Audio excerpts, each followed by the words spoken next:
New Hampshire has a new commissioner of education who is vowing to take a different approach than her predecessor, Commissioner Frank Edelblut, who instituted several changes and reforms celebrated by conservatives but became a political lightning rod in the process.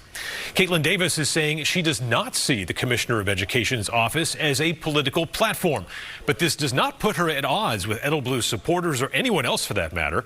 It was a tidal wave of bipartisan praise for Davis at her confirmation hearing this last week. Lawmakers who are regularly at each other's throats over education policy across the partisan divide were equally effusive about her deep knowledge and ability to work with everyone in the political process. Take a listen here as Executive Counselor Joe Kenney asks a question that elicits an answer from Davis that provides an interesting glimpse at how she will approach her work. How would you differentiate yourself from Commissioner Edelblut moving forward? Absolutely. Thank you for that question. So Commissioner Edelblut came into this position with an outside perspective looking at education and the systems and how state government works.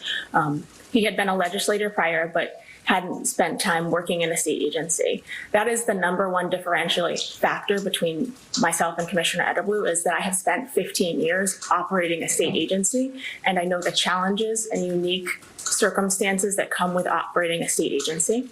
Additionally, Commissioner Edelblut spent a lot of his time I'd say inventing programs. He calls himself an innovator, and many of those programs are in place now with the department.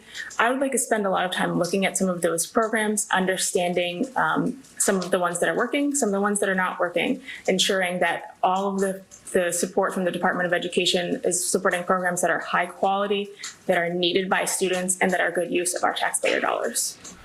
The Executive Council confirmed Davis as commissioner one day after her hearing on a unanimous vote.